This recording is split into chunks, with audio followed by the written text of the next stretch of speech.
Congress party అధ్యక్షులు పెద్దలు కొత్త మోహన్ గారికి, అట్లాగే మన ప్రియతమ నాయకులు పెద్దలు మనందరి ఆశాజ్యోతి జీవన్ రెడ్డి గారికి, ఇప్పుడే వచ్చినటువంటి జగిత్యాల జిల్లా అబ్జర్వర్ ఇద్దరు ఉన్నారు. ఒకరు కత్తి వెంకటస్వామి గారు, ఇంకొకరు వేముల పృథ్వీ చౌదరి గారు. వారికి సొంత పని ఉండడం వల్ల వాళ్ళ అబ్జర్వర్గా రాలేరు. వారు రానందుకు కత్తి వెంకటస్వామి గారు వచ్చినందుకు వెల్కమ్ చెప్తూ, అట్లాగే ఈనాడు వేదిక పైన ఉన్న కాంగ్రెస్ పార్టీ కుటుంబ సభ్యులందరూ అందరికీ, ముందరున్న కాంగ్రెస్ పార్టీ కుటుంబ సభ్యులందరికీ నూతన సంవత్సర శుభాకాంక్షలు తెలియజేసుకుంటూ, రేపు రాబోయే మున్సిపల్ ఎలక్షన్లో మన ప్రియతమ నాయకులు జీవన్ రెడ్డి గారు ఏదైతే సూచన చేస్తారో అట్టి సూచన ప్రకారం కాంగ్రెస్ పార్టీ కార్యకర్తలందరం కలిసికట్టుగా కుటుంబంలాగా పని చేసుకుంటూ జగిత్యాల మున్సిపాలిటీలో 50 కౌన్సిలర్ టికెట్లను ఏవైతే 50 కౌన్సిలర్లు ఉన్నదో 50 కౌన్సిలర్లు అందరూ కాంగ్రెస్ పార్టీ జీవన్ రెడ్డి. అట్లాంటి నిబద్ధత కాంగ్రెస్ పార్టీ కార్యకర్త ఇన్ని రోజులున్నా కాంగ్రెస్ పార్టీని నమ్ముకున్నా, పదవి వచ్చినా పదవి రాకున్నా నా గ్రామాల్లో సర్పంచ్ గెలుచుకుంటా, గ్రామాన్ని కాపాడుకుంటా, పెద్ద జీవన్ రెడ్డి గారి నవకర్తను బలపరుచుకుంటా ఇవాళ ఈ స్థాయికి వచ్చిన. కాంగ్రెస్ పార్టీ జిల్లా అధ్యక్షుడు ఆశమాషి పదవి కాదు, మనం అనుకున్నంత ఈజీ ఉండదు. ముళ్ళ కిరీటం పెద్దల్లా పెట్టింది, ముళ్ళ కిరీటం పెట్టిరు, దాన్ని సమన్వయం చేసుకోవడానికి తలపాన తోక్కొస్తుంది నాకు ఈ కొద్ది రోజుల్లో. కానీ వారి నిబద్ధతను నమ్మి పెట్టింది కదా, ఆ నిబద్ధతను కాపాడే బాధ్యత నా మీద ఉంది. నేను మన కాంగ్రెస్ పార్టీ కుటుంబం చెప్తున్నా, ఎట్టి పరిస్థితుల్లో నా బాధ్యతను నిర్వర్తిస్తా, జీవన్ రెడ్డి గారికి చెడ్డ పేరు రాకుండా కాపాడుతానని ఈ సభాముఖంగా తెలియజేసుకుంటూ, నాకు ఈ అవకాశం ఇచ్చిన పట్టణ కాంగ్రెస్ పెద్దలు కొత్త మోహన్ గారికి హృదయపూర్వక నమస్కారం తెలియజేసుకుంటూ ముగిస్తున్నా. దానికి ముందు ప్రిపరేషన్, క్వార్టర్ ఫైనల్స్ ఇట్లాంటి లేకుంటే క్వాలిఫైయింగ్ మ్యాచెస్ ఇవి నడుస్తున్న సంబంధం. ఇది మొన్నటి వరకు మనకు గ్రామ పంచాయతీ ఎలక్షన్స్ జరిగినాయి.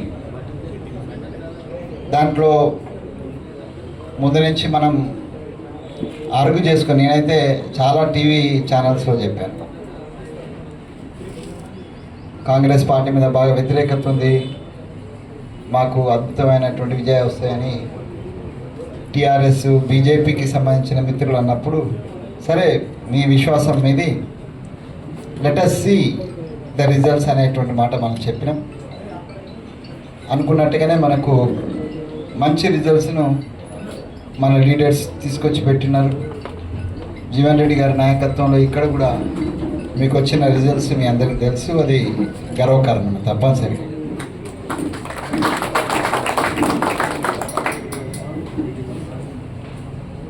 కర్ణుని యుద్ధంలో సమయంలో వారు మహాభారతం రామాయణం గురించి చెప్తున్నారు కాబట్టి నాకున్న ఐడియాలో నేను కూడా చెప్తున్నాను. కర్ణుడు యుద్ధ విద్యాలయంలో చాలామంది అనుకుంటారు అర్జున్ని మించినాడు. అర్జున్నే కాదు, భీష్ముని కూడా మించినాడు కర్ణుడు. ఇప్పటికైతే డిస్క్రిమినేషన్ ఎట్లుంటుందంటే, రియల్ యోధ మిషన్ భగీరథను పట్టుకొచ్చారని చెప్తారు కదనే. ఆనాడు కాంగ్రెస్ ప్రభుత్వ హయాంలో పెద్దలు వైఎస్ రాజశేఖర రెడ్డి గారు ముఖ్యమంత్రి ఉండగా కేవలం ఏదైతుందో 200 రూపాయలకి ఇంటికి పైప్ లైన్తో సహా నల్లా కలిసి ఇచ్చింది కాంగ్రెస్ పార్టీ అని చెప్పి అంటున్నాను. ఓన్లీ 200 నీ ట్రంక్ లైన్కి వెళ్ళి ఏదైతుందో ఇంటి లోపల పైప్ లైన్ వేసి నల్లా బిగించి నీళ్లు కుళాయి తిప్పి నీళ్లు ఓపించడం అని చెప్పంటున్నాను. కాంగ్రెస్ పార్టీ మున్సిపాలిటీ చెప్పంటున్నాను. వీళ్ళు బల్దియా, నేను ఇవాళ తెలంగాణ రాష్ట్రం మీద ఉమ్మడి రాష్ట్రం కూడా చెప్పంటున్నాను. టై బజార్ అంగడి చిట్టి లేనటువంటి ఒక ఏకైక మున్సిపాలిటీ ఏదైనా ఉన్నది ఏంటంటే జగిత్యాల మున్సిపాలిటీ అని చెప్పంటున్నాను. జగిత్యాల పట్టణంలో నిరుపేద వర్గాలు ఏదైతుందో ఉపాధి నిమిత్తం పుట్టబోసుకుంటారే. వాళ్ళు తోపుడు బండ్లే కానీ కూరగాయలు అమ్ముకుంటలే కానీ, గుళ్ళ మీద అమ్ముకుంటలే కానీ, రోడ్ల మీద పొట్ట పోసుకుంటూ ఏదైతున్నదో వేల సంఖ్యలు ఉంటారని చెప్పడం, వేల సంఖ్యలు ఉంటారని చెప్పి అంటున్నాను. అటువంటి నిరుపేద వర్గాలకు ఏదైతుందో మున్సిపాలిటీకి వెళ్ళి భారం లేకుండా రోజుకు 50 రూపాయలైనా నెలకి ఎంత అవుతుంది? 1500 రూపాయలు. అంగడి చిట్టి రోజు 50 రూపాయలు అంటే ఎంత అవుతుంది అన్న? నెలకు 1500 రూపాయలు అయితే 50 × 30 1000 రూపాయలు అనుకోవే. ఆదివారాల బిల్లు చెప్తే సంవత్సరానికి 12 మాసాలంటే సంవత్సరానికి 10,000 రూపాయలు మిగిలినట్టే కదండి. సంవత్సరానికి 10,000 రూపాయలు ఏదైతున్నదో మొత్తం రాష్ట్రంలో ఎక్కడ ఏ విధంగా జగిత్యాల మున్సిపాలిటీ ఆదర్శంగా నిలిచే విధంగా ఏదైతుందో నిరుపేద వర్గాలకు అండగా నిలిచే విధంగా ఇవాళ 10,000 రూపాయలంటే 20 సంవత్సరాలు చూస్తే 2 లక్షల రూపాయల ఆదాయం సమకూర్చింది. 20 సంవత్సరాల కాలంలో జగిత్యాల పట్టణంలో నిరుపేద వర్గాలు ఏదైతే ఉపాధి పొందుతుంటారో ఎక్కడ లేని విధంగా ప్రతి కుటుంబానికి 2 లక్షల రూపాయలు ఆర్థికంగా మన వెసులుబాటు వాళ్ళకి సహాయం కల్పించిన ఏకైక మున్సిపాలిటీ జగిత్యాల మున్సిపాలిటీ అని చెప్పాలి. దయచేసి గమనించండి చెప్పండి. వీళ్ళ అభివృద్ధి అనేది నిర్మాణాత్మకం కొనసాగాలని అంటున్నా. అభివృద్ధి అనేది నాయకుల జేబు నింపడానికి కొరకు కాదు. అభివృద్ధి అనేది నాయకుల జేబు నింపడానికి కొరకు కాదని చెప్పంటే నేను ఆనాడు IDSM integrated development for small and market town అని చెప్పంటున్నాను. అప్పుడు భట్టి గారు మున్సిపల్ చైర్పర్సన్ ఉండేదే. జగిత్యాల పట్టణంలో మున్సిపల్ కార్యాలయంతో పాటుగా షాపులు నిర్మాణం చేసినవే. ఓల్డ్ బస్ స్టాండే కానీ, అంగడి బజారే కానీ రిజర్వేషన్ ప్రక్రియ వచ్చింది అనుకుంటా. అది మనకు ఈ 10-15 మధ్య రిజర్వేషన్ ప్రక్రియ పూర్తి చేయబడింది. ఈ రిజర్వేషన్ ప్రక్రియ పూర్తి చేయబడ్డ తదుపరి ఏది అవుతున్నదో బహుశా మోస్ట్లీ బిఫోర్ 20th January ఎన్నికల షెడ్యూల్ కూడా వచ్చే అవకాశం ఉంది. అంటే 20th లోపు ఎన్నికల షెడ్యూల్ మనకు వస్తే ఎన్నికలు ఏదైతుందో నోటిఫికేషన్ అండ్ ఎన్నికలు February 1st, 2nd వీక్ లోపల కంప్లీట్ అవుతుంది. కాబట్టి ముందు మన మొదటి చేయవలసిన పని ఈ ఓటర్ లిస్ట్ రివిజన్ ప్రక్రియ మనం దాన్ని సరి చేసుకుంటాం. తదుపరి రిజర్వేషన్ ప్రక్రియ రూపొందించబడ్డ తదుపరి ఆ రిజర్వేషన్లకు అనుగుణంగా నేను ముందే చెప్పా, ఎవడైతే 10 ఏళ్ళ గల కాంగ్రెస్ జెండా మోసిండో వానికి ఆకుంటుందని చెప్పంటున్నాను. ఎవడంటే వాడు ఏదైతుందో దీనికి దొత్తా అని చెప్పాను కూడా మాత్రం సహించేది లేదు అని చెప్పానంటున్నాను వాడిని. అంతగా ముందే కదా రావణాసుడు 10 తలకాయలు విధించిన ఒక్క తలకాయ అని చెప్పాను. దీని దగ్గర కూడా పెద్ద ముఖ్యంగా కాదు.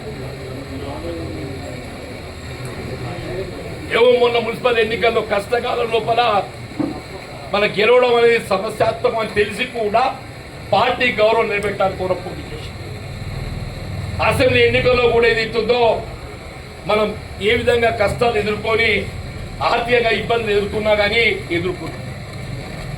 తర్వాత పార్లమెంట్ ఎన్నుకున్నాం. ఈ మధ్యకాలంలో అసెంబ్లీకి వెళ్ళి మొదలు పెడితే మున్సిపాలిటీకి వెళ్ళి మొదలు పెడితే ఇప్పటి వరకు ఏదైతుందో 7 జెండా మోసిండో వానికే ప్రాధాన్యత అని చెప్పండి. 7 జెండా మోసిండో వానికే ప్రాధాన్యత, వాందే గెలుపు అని చెప్పంటున్నా. ఇవాళ మన రాష్ట్రంలో అదృష్టం కాంగ్రెస్ ప్రభుత్వం ఉన్నదా? రేవంత్ రెడ్డి గారు ముఖ్యమంత్రిగా ఏదైతుందో ప్రజాపాలన కొనసాగిస్తున్నారు. నువ్వు ఏం లేనాడు ఏదైతుందో కాంగ్రెస్ పార్టీకి జెండా ఎగిరేసి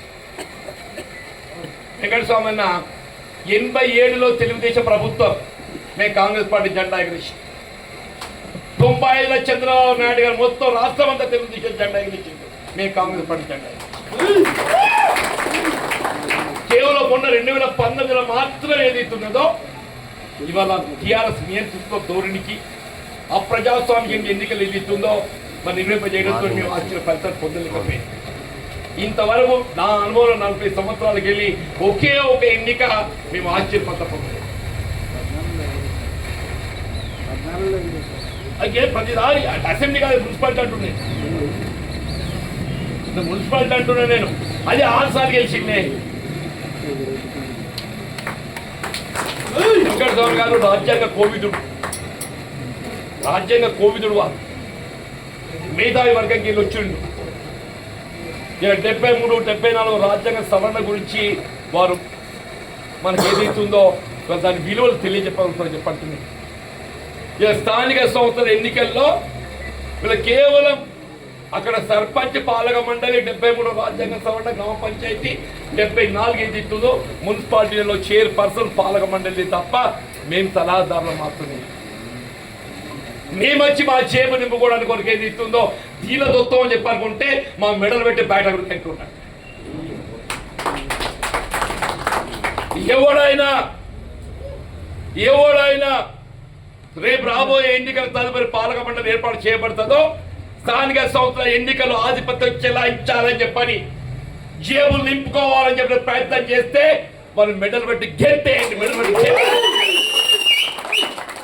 వాడి గౌరీ శంకర్ కానీ వాడు అబ్బా కానీ వాడి గౌరీ శంకర్ కానీ వాడు అబ్బా కానీ పో చెప్పండి.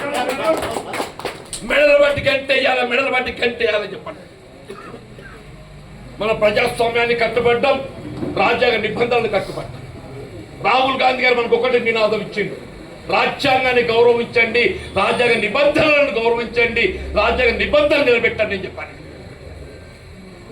జై బాపు, జై భీమ్, జై సంవిధాన్.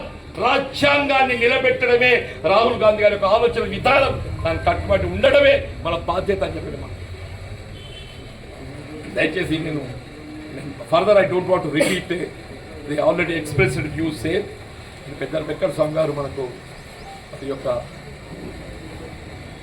సూచనలు, సలహాలు. మీకైతే ఏమైనా అన్నా ఉంటే మీరు ఉంటుంది, ఇక్కడ ఉంటుంది. This not over meeting. నేను కేవలం ఏదైతుందో ఉపోద్ఘాతం చెప్పాను. నేను చెప్పింది కేవలం ఉపోద్ఘాతం అని చెప్పంటున్నాను. ఇంట్రడక్టరీ, ఇది ఇంట్రడక్టరీ.